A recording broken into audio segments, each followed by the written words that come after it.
जब तुम मिरर में देखते हो, क्या तुम्हें लगता है कि तुम्हारा फेस परफेक्टली बैलेंस्ड है?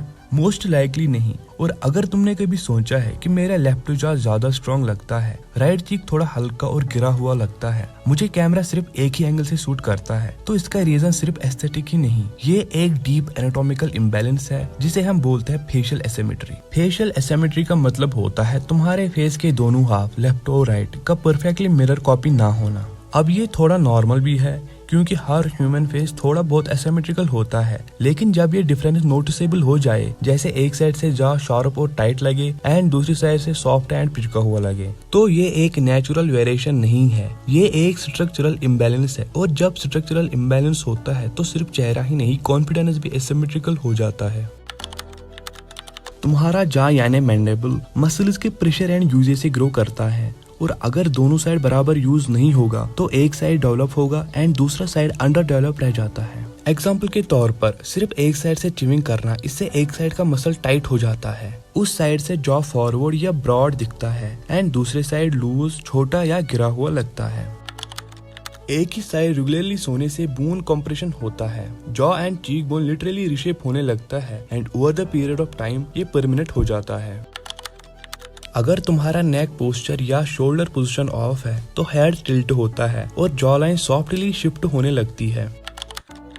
टंग पैलेट को सपोर्ट करता है, अगर जुबान हमेशा एक साइड से नीचे होती है तो वो साइड अपलिफ्ट नहीं होता है।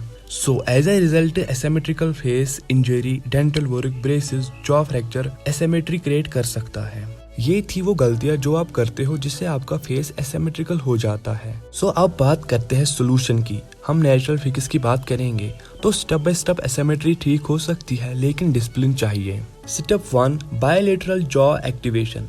ऑल्टरनेट च्यूइंग करो, दोनों साइड से च्यू करो। स्टेप 2, करेक्ट टंग पोस्चर। जुबान हमेशा ऊपर पैलेट पे टाइट होनी चाहिए, फ्रंट से लेकर बैक तक, लाइटली सक्शन इफेक्ट के साथ, इससे दोनों साइड बराबर प्रेशर मिलता है फेस को। Step 3, posture correction. Chin tucks करो, डेली एक्सरसाइज करो एंड अपने पोस्चर को ठीक करो, ये सबसे ज्यादा इंपॉर्टेंट है। Step 4, sleep on your back. Back के बल सोना शुरू करो, साइड स्लीपिंग से एसिमेट्री होती है, specially jaw and cheek bone area में। अक्सर लोग कहते हैं कि जेनेटिक्स है, लेकिन वो ये नहीं देखते हैं कि आप डेली क्या कर रहे हो जो वो जेनेटिक्स और भी बिगाड़ रहा है। तुम अपनी फेशियल सिमेट्री वापस पा सकते हो, लेकिन सर्जरी से नहीं, अवेयरनेस से, एफर्ट से एंड डिसिप्लिन से। आपको सिर्फ 90 डेज तक ऑल्टरनेट च्यूइंग, टंग पोस्चर, चिन टक, स्लीप करेक्शन, बस 90 डेज तक ये करो और आपका फेस वापस सिमेट्रिकल हो जाएगा। अगर आपने वीडियो को यहाँ तक देख लिया, इसका मतलब आप सीरियस हो अपने फेस को बदलने के लिए। लेकिन सिर्फ वीडियो देखना एंड इंस्पायर हो जाना काफी नहीं होता। रियल ट्रांसफॉर्मेशन उन्हीं लोगों की होती है जो डेली इंप्लीमेंट करते हैं, बिना स्किप किए, बिना एक्सक्यूजेस दिए। इसलिए अगर तुम अभी भी सीरियस हो तो कमेंट करो, I will fix my face.